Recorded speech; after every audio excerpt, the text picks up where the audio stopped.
थे भारतर राजधानी दुईटी पिला हठात कड़े उभा नहीं जाती। ना से समय मोबाइल फोन थिला, ना जीपीएस ट्रैकिंग, ना सीसीटीवी नेटवर्क, ना सोशल मीडिया अलर्ट। चिंता करंतु एमिति समय जदि कौनसी व्यक्ति निखोज हो जाउथला ता विषय जानापी परिवार पाखरे केवल खबर कागजर मुख्य हेडलाइन व्यतीत अन्य कौनसी सहारा नथिला। 2 दिन पर्यंत चोप्रा परिवार भୟରେ अपेक्षा करथिले से दी पिलांकु। से माने आशा करुथिले, प्रार्थना करुथिले, से माने खोजुथिले। दिल्लीर प्रत्येकटी खबर कागज ए घटना को लगातार भाव में कभर करुथिले। जो घटनाटी किछि पैसा पई अपहरणरू आरंभ होइतिला ताहा एक भयंकर ट्राजेडी रे बदलीगला। 2 पिलांक शरीर में कौनसी धारुआ अस्त्र रे अनेक थर आघात करा जाइतिबार स्पष्ट चिन्ह थिला। पूरा देश जानिबाकु चाहुतला प्रकृत घटना कौन, किंतु अभियुक्त माने बारंबार चकमा दे पुलिस हाथरू खसी जाउथिले। अभियुक्तंकर पाशविक काम पूरा देश को दोहलाई देथिला। अगस्ट 1978 संध्या समय। बस इमेजिन करंतु आपणक झील नेशनल रेडियो रे गीत गाइबाकु जाउची। से बहुत दिन धरी प्रैक्टिस भी करिचे आउ आपणक पुओ भी ता सह जाउची। गर्वर सह निज झीर स्वर देशर प्रत्येक घरे प्रसारित होउतबा आपण सुनिबा को अपेक्षा करूचंती। प्रोग्राम भी आरंभ होउची। एंकर सेगमेंट परिचय दउचंती। एक स्वर प्रसारण रे आसुची, किंतु से स्वर आपणक झीर नुह। आरंभ रे आपण को लागुची कि बोध हुए शेड्यूल रे किछि भूलभाल हेची, बोध हुए से स्लॉट मिस हो जाइछि, कार्यक्रम बातिल हो जाइछि, कौन सी भूल बुझामणा होइछि। एमिति गोटे घंटा बीती जाउछि। से प्रोग्राम सरी नेक्स्ट प्रोग्राम आरंभ भी हुए। पुणी परवर्ती समय आपणक पिला माने घर को भी फेरु नाहंती। आपण आ डेरी न करी रेडियो स्टेशन रे पहुँचुचंती। स्टाफ को पाखरु आपण जानिबाकु पांती पिला माने सेठी को पहुँची मध्य नाहंती। सेही मुहूर्तरु ही साधारण जीवन जीउथिबा गोटे बापा माँ दुनियार सबुठारु बड़ भयर सामना करती।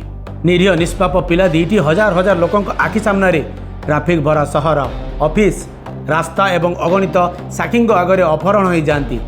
हेले केही भी सेमानंकु बंचेबा तो दूरर कथा सेमानकर सुराग मध्य पांतिनी।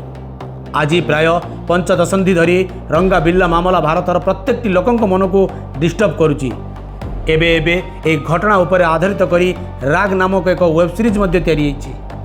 प्रत्येक देश में एमती किछि अपराध थाए जहाँ केवल अपराधिक मामला ठारू बहुत अधिक बड़ हो जाए, इतिहास पृष्ठरे कला अध्याय हो रही जाए। अपराधी नाम थिला रंगा आउ बिल्ला। भारत वर्ष पई ए 2 जण राक्षसर प्रतीक पलटि गले। ए रंगा बिल्ला किए, कौन थिला तांका बैकग्राउंड? जसबीर सिंह जहाँ को बिल्ला कह जाउथला एवं कुलजीत सिंह जे रंगा नाम रे जनाशुना। दुए छोट मोट अपराधी थिले। 2 जण का साक्षात कथाकथित बॉम्बे जहाँ को एबे मुंबई कह जाउची सेठी हेइथिला। पुलिस रो नजर बंचिबा पई से माने दिल्ली को पळे आसीथिले। दुए आर्थर रोड जेल रु खलास हेइथिले। परे तदंतकारी ऑफिसर को जना पड़िला जे से दुहे एक चोरी कार फिटर पद्मिनी नहीं दिल्ली रास्ता रे बुलुथिले आउ टंका पई पिलांको अपहरण करिवार प्लानिंग करुथिले। ए अपराध अन्य अगणित हत्याकांड ठारू अलगा काहेकि थिला? काहेकि एबे भी 2 जनक ना सुनिले प्रत्येक लोकों छाती भयर थरी जाए। 26 अगस्त 1978 से दिन दिल्ली सहर को वर्षा ग्रास कर रखी। खाली ग्रास नुह, दिल्ली सहर को अपराध इतिहास रे कलंकित करने राण खाई सारी। धौलाकुआ स्थित नौसेना अधिकारी कॉलोनी 2 भाई भौणी निज घर बाहरिले। सेमानकु जना ही नथिला जे सेमाने आधुनिक भारतर सबुठारु भयंकर अपराधी आड़क जाउचंती। 16 वर्षीय गीता चोप्रा, 14 वर्षीय संजय चोप्रा, भारतीय नौसेना अधिकारी कैप्टेन मदन मोहन चोप्रा सेमानक बापा। सेमानक लक्ष्य थिला ऑल इंडिया रेडियोर स्टूडियो। गीतांकु संध्यारे एक युव प्रोग्राम रे भाग नबार थिला। बापा प्रोग्राम शेष हवा परे सेमानकु आनिबाकु कथा मध्य देइथिले। वर्षा क्रमागत भावे बढ़ी चलीथिला। गीता एवं संजय चली चली आगु बढ़ुथिले, किंतु पाग सेमानक विपक्ष रे थिला। सेमाने रास्ता रे लिफ्ट मागिले और लिफ्ट भी सेमानकु मिलिला। एक साधारण निष्पत्ति, सेही निष्पत्ति जहाँ प्रतिदिन हजार हजार लोक नियंती, किंतु सेही दिन सेही निष्पत्ति सेमानक जीवनर दिग बदलाई देला। प्राय 6:15 मिनिट्रे दुही को शेष थर पर ऑल इंडिया रेडियो आड़ को जाऊथिबार देखा जाइथिला। एहा परे सेमाने जेमिति दिल्लीर को भिड़ भितर नुह बरम केउ अंधार भितर हजिगले।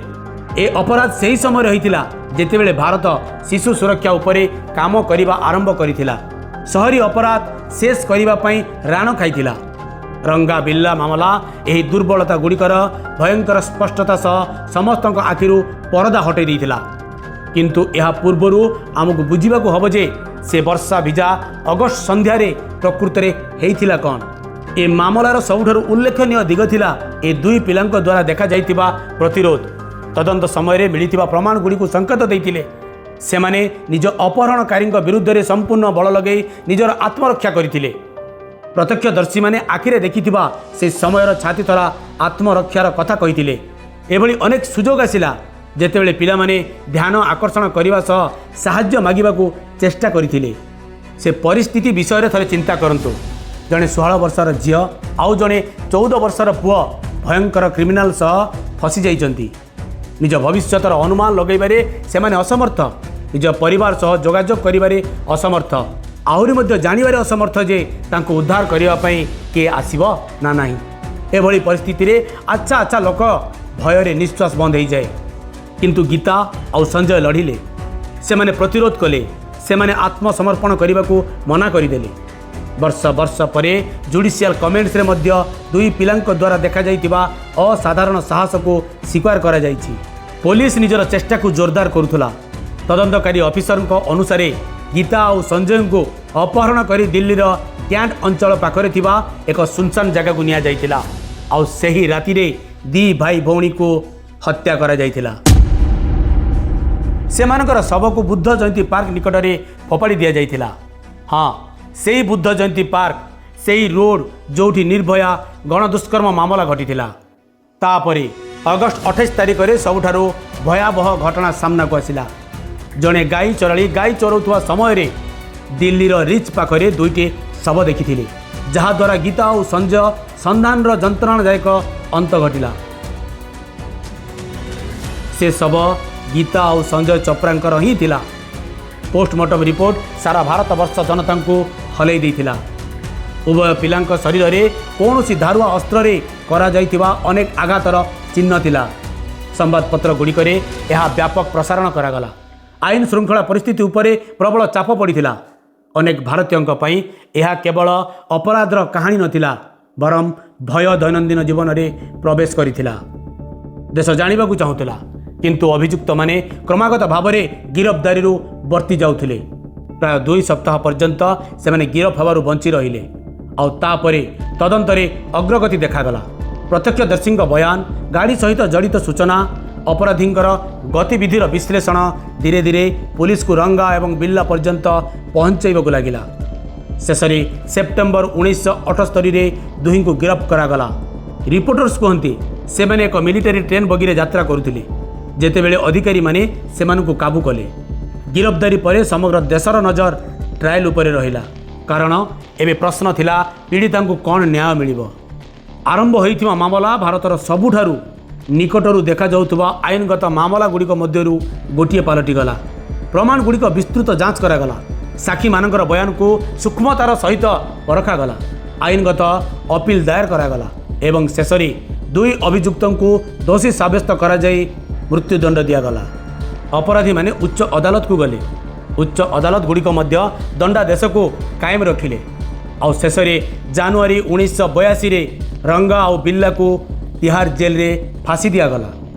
ଅନେକ ନାଗରିକଙ୍କ ପାଇଁ ଏହା ନ୍ୟାୟର ପୂର୍ଣ୍ଣ ପ୍ରାପ୍ତି ଥିଲା, କିନ୍ତୁ ଅନେକ ଲୋକଙ୍କ ମନରେ ଗୋଟିଏ ପ୍ରଶ୍ନ ସୃଷ୍ଟି କଲା, କ'ଣ କଠୋର ଦଣ୍ଡ ଭବିଷ୍ୟତରେ ଏଭଳି ଅପରାଧକୁ ଅଟକାଇ ପାରିବ? କ'ଣ ସଦୃଢ଼ ପୁଲିସ ବ୍ୟବସ୍ଥା ଏଭଳି ଦୁର୍ଭାଗ୍ୟଜନକ ଘଟଣାକୁ ରିପିଟ୍ ହେବାକୁ ଦେବନି? ଏ ଘଟଣାକୁ ନେଇ ଆପଣଙ୍କର ମତ କ'ଣ କମେଣ୍ଟ ବକ୍ସରେ ନିହାତି ଜଣାଇବେ। ଯଦି ଭିଡ଼ିଓଟି ଆପଣମାନଙ୍କୁ ଭଲ ଲାଗିଥାଏ ଲାଇକ୍, ସେୟାର, ସବସ୍କ୍ରାଇବ୍ କରିବେ। ରହିଲି। ଜୟ ଶ୍ରୀ ଜଗନ୍ନାଥ।